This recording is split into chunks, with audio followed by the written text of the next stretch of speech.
Is it coming from a space of lack? We've been so out of alignment for so There's a long. very thin line between understanding, why am I giving? I feel unseen, unheard, And then underappreciated. you sacrifice yourself to do that because you feel like, well, I'm good at it and I know they don't have anyone else. And we justify. There's always going to be people that need something that can't give it within themselves. This fine line either makes it or breaks it for you. Welcome, everyone who is joining us today on Expand with Mel and Rain.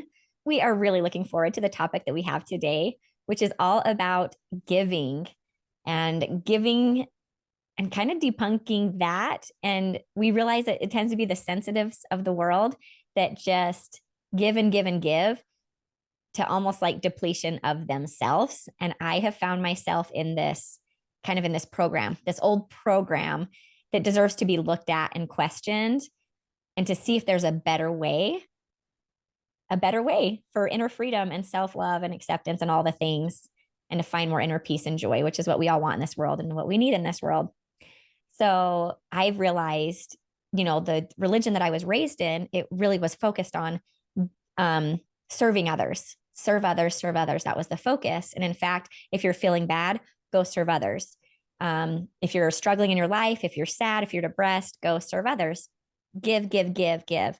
And yes, there's some truth to that. However, what I found for me was it didn't quite work because I was depleted and giving what I didn't really have because I hadn't given it to myself first. And it kind of invalidated my own self-worth, my own needs, my own wants, my own self-care. And so when I'm tired and it's like, oh, I need, someone needs a meal, and I'm like going and giving them a meal and checking the boxes and doing all these things because they keep telling me over and over again, this is the way to happiness. This is the way to joy. And we need to serve and we need to think of others and not ourselves. And so it really made me think I'm so afraid of the word selfish. I'm like trying so hard to stay away from the word selfish because it's so scary. It's like, oh, they're very clear that that's bad, that's evil, that's wrong, and to stay away from it. So I've gone so far to not be selfish that I lost myself to give and serve others. And I realized that is a part of it. However, for me, I'd have to fill my bucket full and give to me and my take care of my needs, my emotions, my feelings, give myself the space to honor that, to fill them and allow them to be. And once I fill my bucket full and take care of what I need, then I just naturally am overflowing and oozing with so much to give to others that it just naturally is there. I don't have to think about it. I don't have to check it off the box. I just, as a human, as sensitives, I realize that's really what we want to do. We really just want to give to others. There's so much joy and satisfaction in that and seeing people light up and be excited. It's so fun to be a part of that. However, we're missing a part where we want to get to that so quickly that I think it's a little bit unhealthy that we're trying to jump to that without fully filling our buckets. We're not fully filling the satisfaction for ourselves. What fully is there for us to fill? And we're trying to see through the eyes of others and maybe experience the joy that they feel that we aren't allowing ourselves. Like our children, Christmas can be so fun. We're like, oh, we get to like surprise them. They get so excited. And so we like want to see the joy through their eyes and then think that we'll feel it for ourselves. And we feel it a little bit, but we are blocking so much more from receiving for ourselves. So, anyways, that's something that I want to share. I'd love to talk to Rain about her thoughts on that and how you feel about this giving, giving, giving to depletion and how it's affected you in your life and how you see it in the world around us. Rain, do share. Oh, thank you, Mel. Oh my God, I love the whole giving thing. You said something that it cracked me up. If you're feeling bad, go serve others. If you're feeling happy, go to serve others. There's no way a service in any other form other than serving others.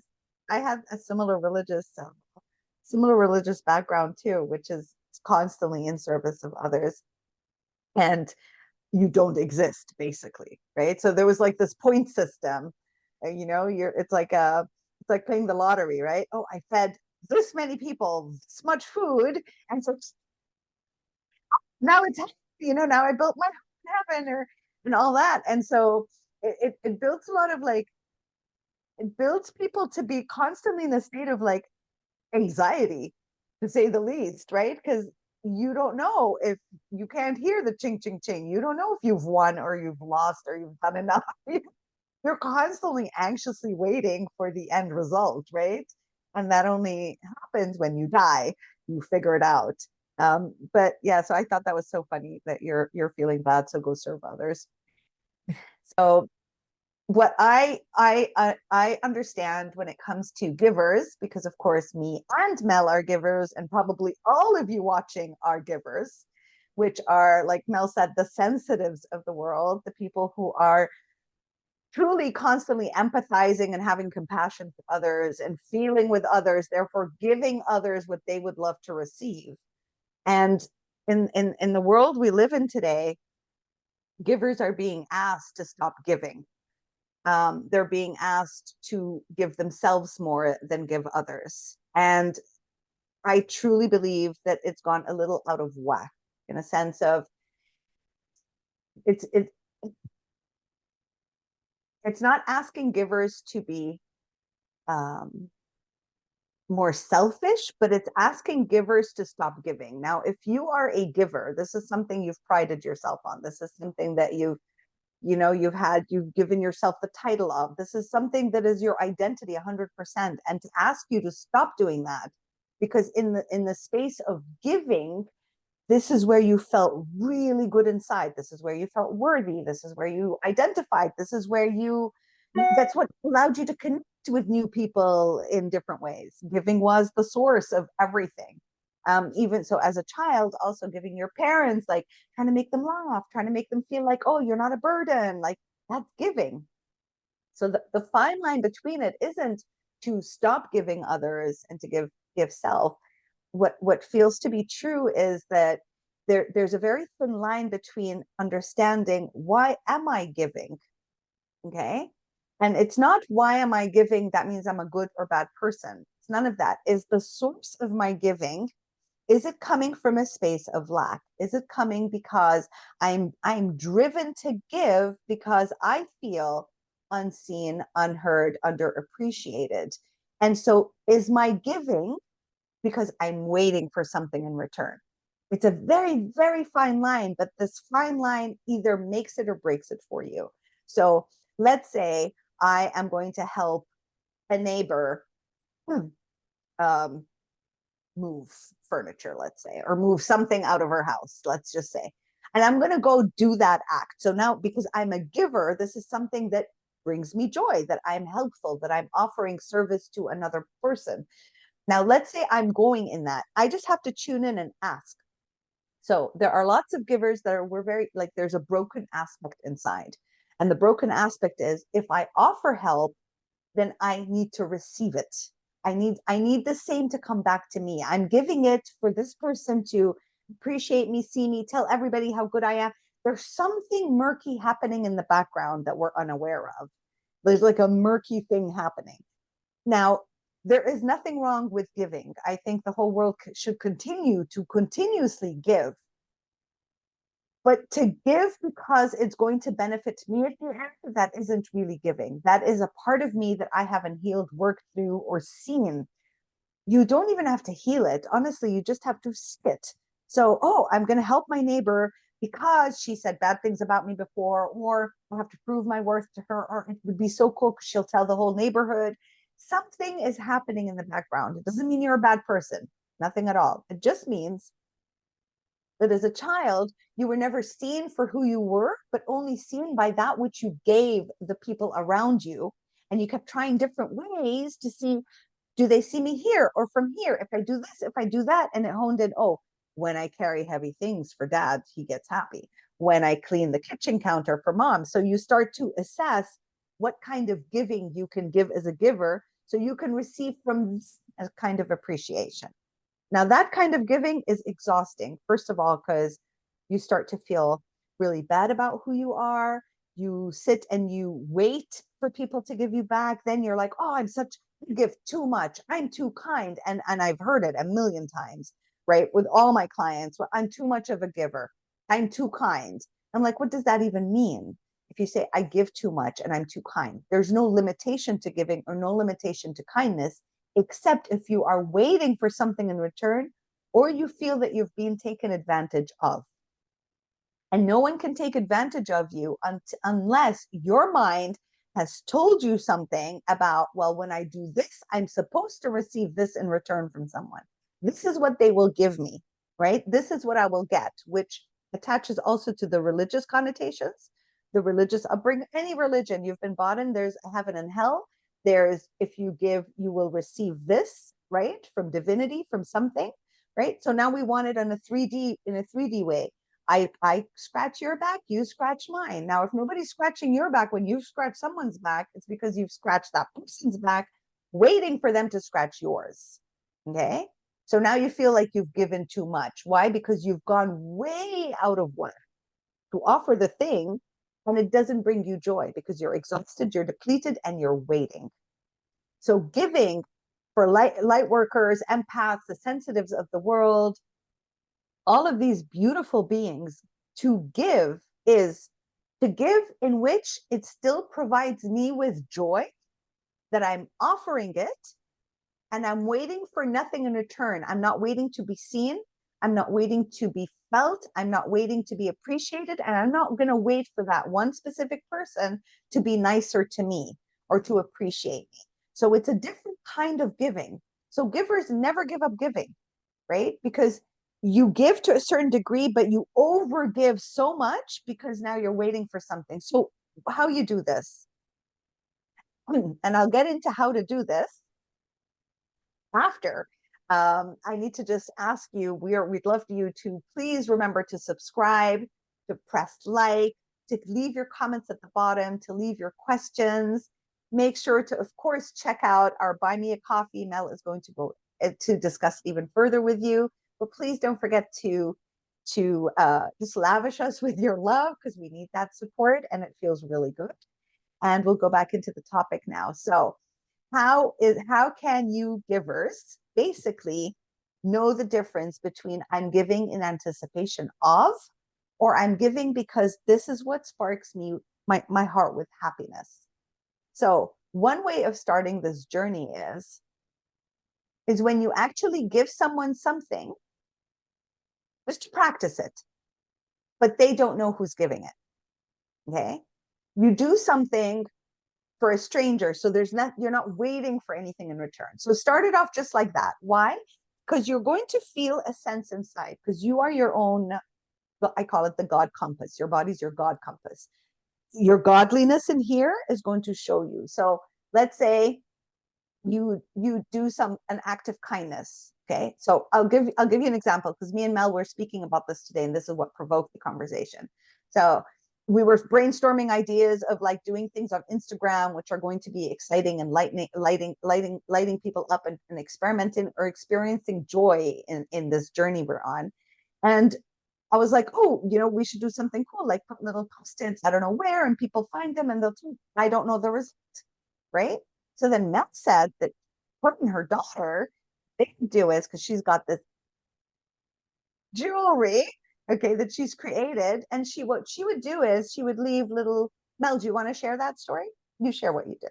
Oh, sure. Yeah. Just, I had a business that I had created with another partner years ago. We did it for years. It was great. We loved it. And then it just got where we both lost the passion for it. So I still have a lot of jewelry, beautiful jewelry in my garage. So I was like, I have all this jewelry, like, might as well do something with it. So we would just get a bunch of pieces of jewelry, and we just get cute little like card paper, and we'd write a little note on it. Like, we just want you to have a great day. Enjoy the day today. You're beautiful. I hope you enjoy this jewelry and you feel great in it, or whatever. Just like cute little things. And then when we'd go to the store to just do our grocery shopping or whatever, it was like we'd take a few, and it was like, okay, let's pick some cars to put it on. And then we'd just put it on like the windshield with the little note and then the piece of jewelry, and would just do that. And it was just something fun. I had the stuff. I'm like, I might as well give it and hopefully brighten someone's day. Life is so heavy and so hard so often. Like, if I can just be a small piece of just knowing that maybe someone got a little smile from that and felt a little joy to offset the counterbalance, the negativity that we experience in our life, I just love to do that. I like knowing that I can maybe have a piece of creating some joy in people's lives. Like, that just makes me happy. And they don't need to know who it is or ever know who it is. That doesn't matter. It's just counterbalance the pain with a little lightness and giving. So it was just a fun thing that we did. We liked it. So that's a fabulous example of, if you want to try it out with no attachments, right? So that you can get the feeling. Like, once you taste the feeling, because what happens with us givers and sensitives most of our lives until you wake up to this reality is you give and then you overcompensate and give because you're really waiting for something. So you miss out on the delight of the receiving is actually the feeling, right? You don't want to receive from anyone. It's that feeling inside. So you miss it because you've gone past it because the mental mind has come in. So you could trying out something like Mel's amazing experience, which is she would do random stuff like that, where she wasn't waiting. It's not like she knew who these people are and she hunted down their car and their license and said, well, that person's going to get me fabulous cake. And that she like, there was nothing. She was going to receive nothing in return. Her receiving was that feeling of utter peace with her giver self. That's her giver nature, right? And that's what she came up with. That's what I recommend you all try out. That giver nature, even if you're going to do it for a neighbor, it's not because just all you want to do is self explore, notice, okay? I'm going to do it for a neighbor that I never say hi to, or I do it for a neighbor that I always do things for, and I'm just going to do something this time without any expectations. It's basically no expectations at all.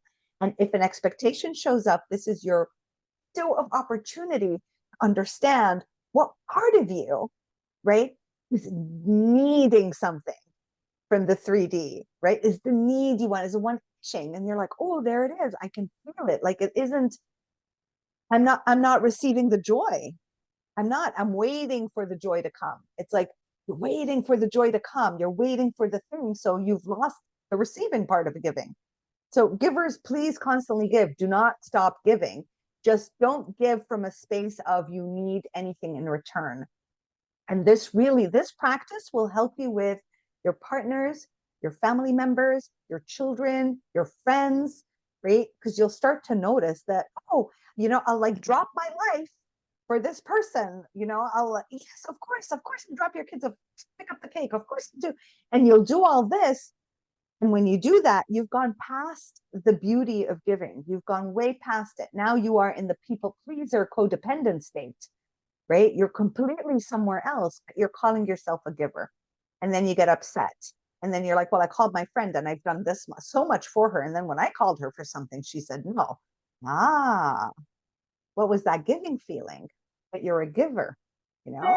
Don't let the egoic mind and the trauma that's in your body take that over, because your delight is not in what they're going to give you, because that's so momentary. Because then you'll keep wanting more, like an addict. I mean, I've noticed it in myself years ago. It was like, give me more, give me more, give me more. Okay, I'll do more now so that you can give me more. And I'm like waiting for it, waiting for it, waiting for it. And it's just like a band-aid effect, right? Once they tell you the compliment, or they thank you, or they do the thing, it's done, it's pressed, it's gone, and now you want more of it. So now you want more. So you're not doing it from a place of a giver, you're doing it from a place of a neediness.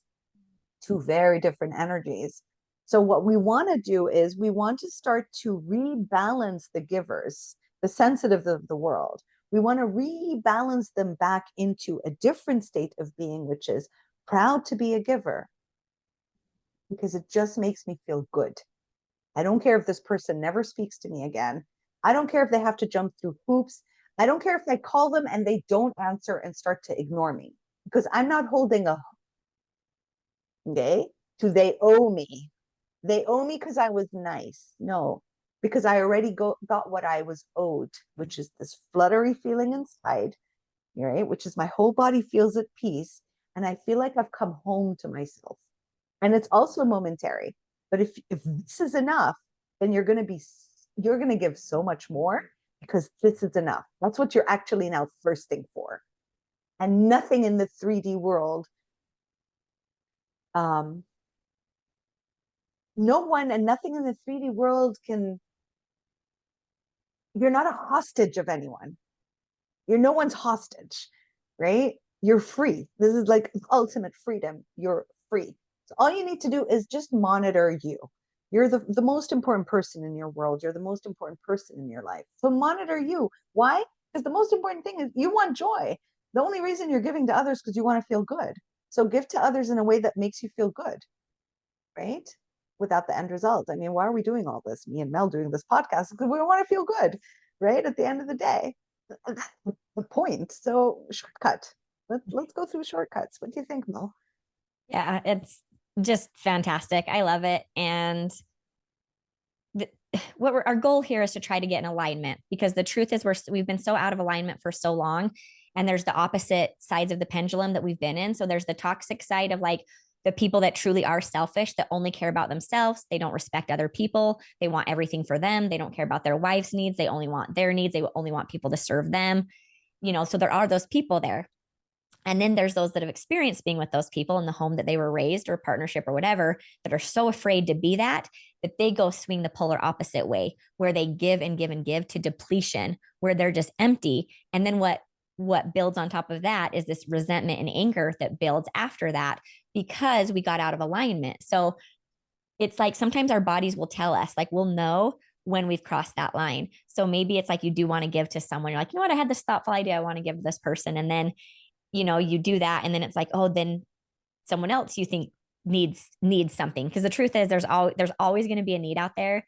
Like, you can never fulfill all the needs in the world. There's always going to be people that need something that can't give it within themselves, and they're going to try to get it from you, and you're going to see it, and you're going to be like, oh, there's a need, they need a friend, they don't have a friend, it's just me, but I don't like being around that person because they have a really hard energy and they only talk about themselves, but they need me. And then you sacrifice yourself to do that, because you feel like, well, I'm good at it and I know they don't have anyone else. And we justify it. We go into our head and we justify self-sacrificing ourselves. And so it's just being mindful of both worlds. We don't want to be extreme on this side or extreme on the other side. It's finding alignment and knowing, like, give or whatever until you realize, oh, I'm getting in this other area. I'm getting the other area of it's too much. And I'm actually starting to build up. I'm starting to feel frustrated because we've overexerted ourselves. And so it's just, we have to be in touch with us and our heart, and how much is our capacity to give, to receive, to fill, and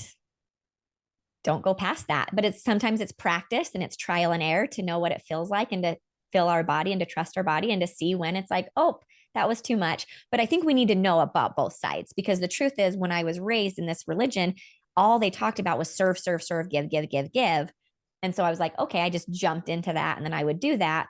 And they were like, oh, we're so happy and all of this. And I'm like, gosh, well, why am I not feeling it? I'm doing these things and I genuinely want to make people happy, but why am I not feeling it? And I didn't realize it was because I didn't give it to me first and in the right way to fill my bucket. And so it wasn't as authentic as it could have been for these other people. And they would have felt it maybe even more if I was truly in line with myself and not doing it to check the box or because I was supposed to. So it's just kind of checking checks and balances, checking where you're at, and being aware that there is both sides, and know that they can get very dysfunctional on either side. So come back in alignment with self.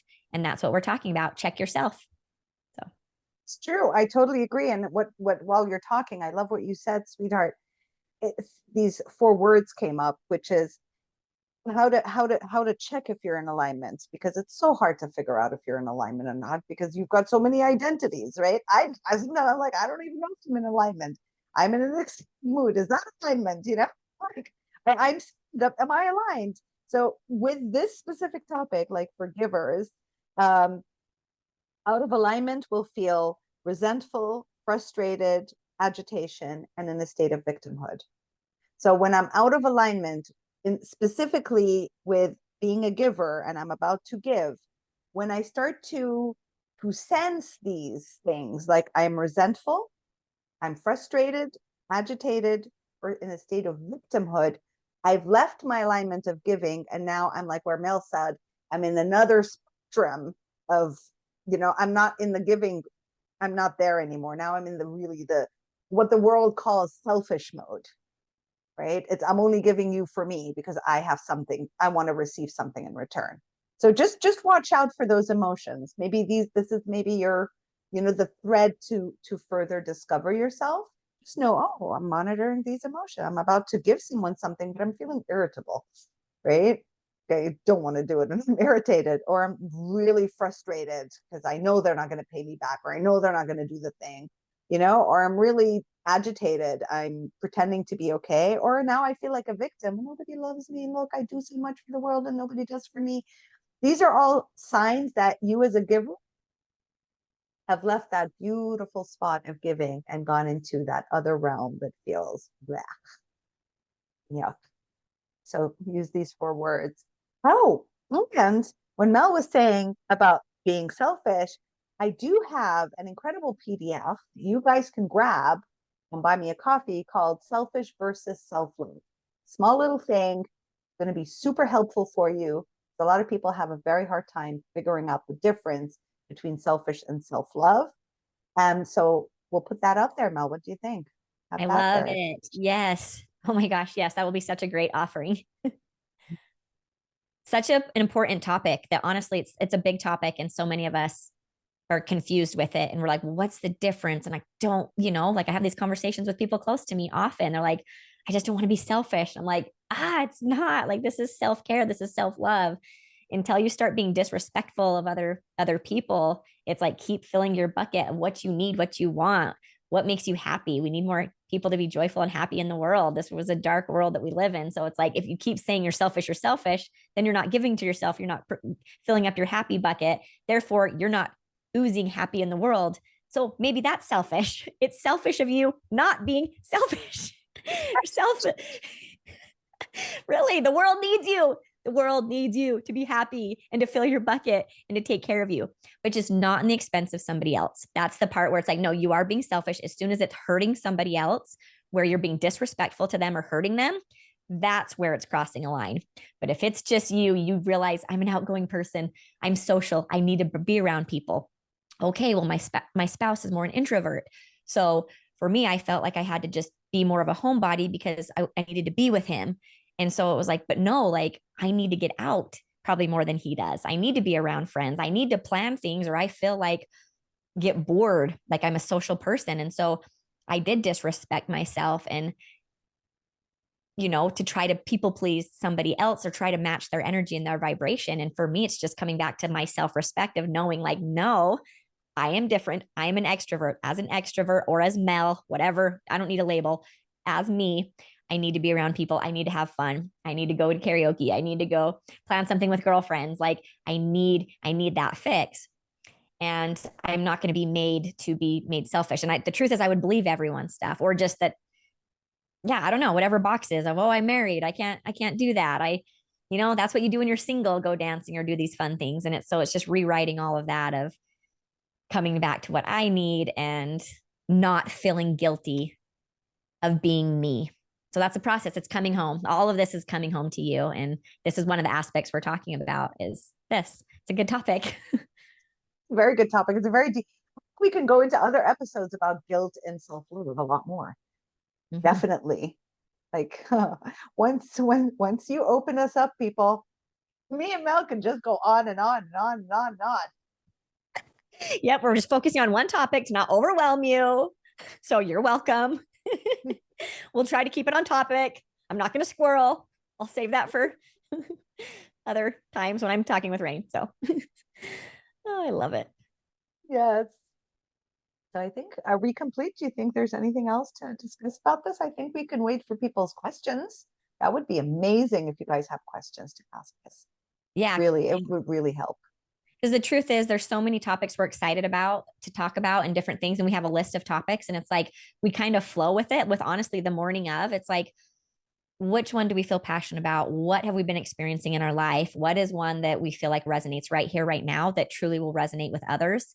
So we really try trusting and being aligned and going with the flow of trusting and not planning. We actually had another topic planned today, one debunking anger we were going to talk about, which is a really great topic that we're definitely going to need to talk about this one because this is a big one. There's a lot of confusion with this one, but we just felt more aligned to talk about this one today. And I assume there's people that just needed to hear this right now, this week. And this is the universe. If you're listening to this episode and you're like, I just needed to hear that. I just really needed that to get through like another day in my marriage or with my kids or with my life or with my friends, like just to give a little bit of like permission for you to just give yourself some more love or realize you're okay. And we're just figuring this out. We're in this self discovery together, and we're just wanting to talk through some of these topics. But we do want to hear the stuff that's really deep on your heart.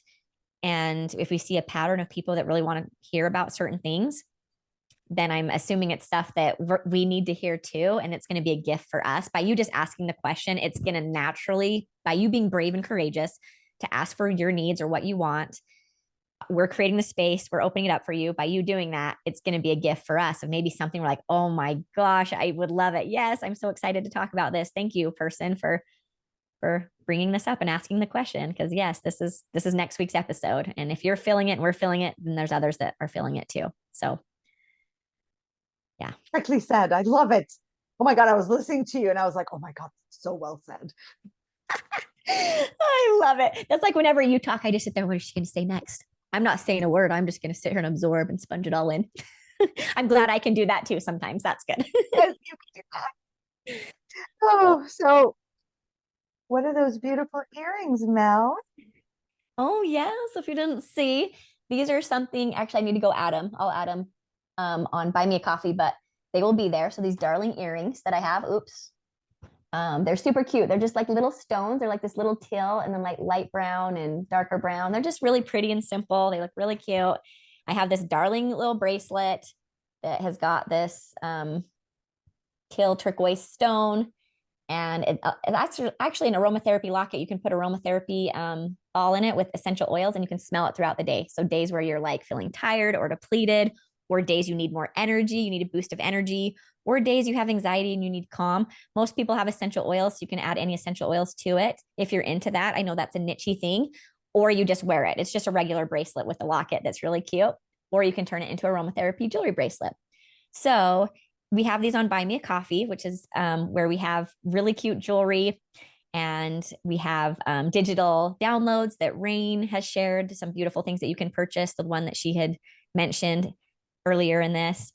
And that will help support us to be able to grow and keep putting time and money into all the expenses that are involved in doing podcasts with the monthly things and all that stuff. So just support us if you can. If you love the jewelry, that will help us. You can just donate whatever you want there. So go check that out. We have the link in the description.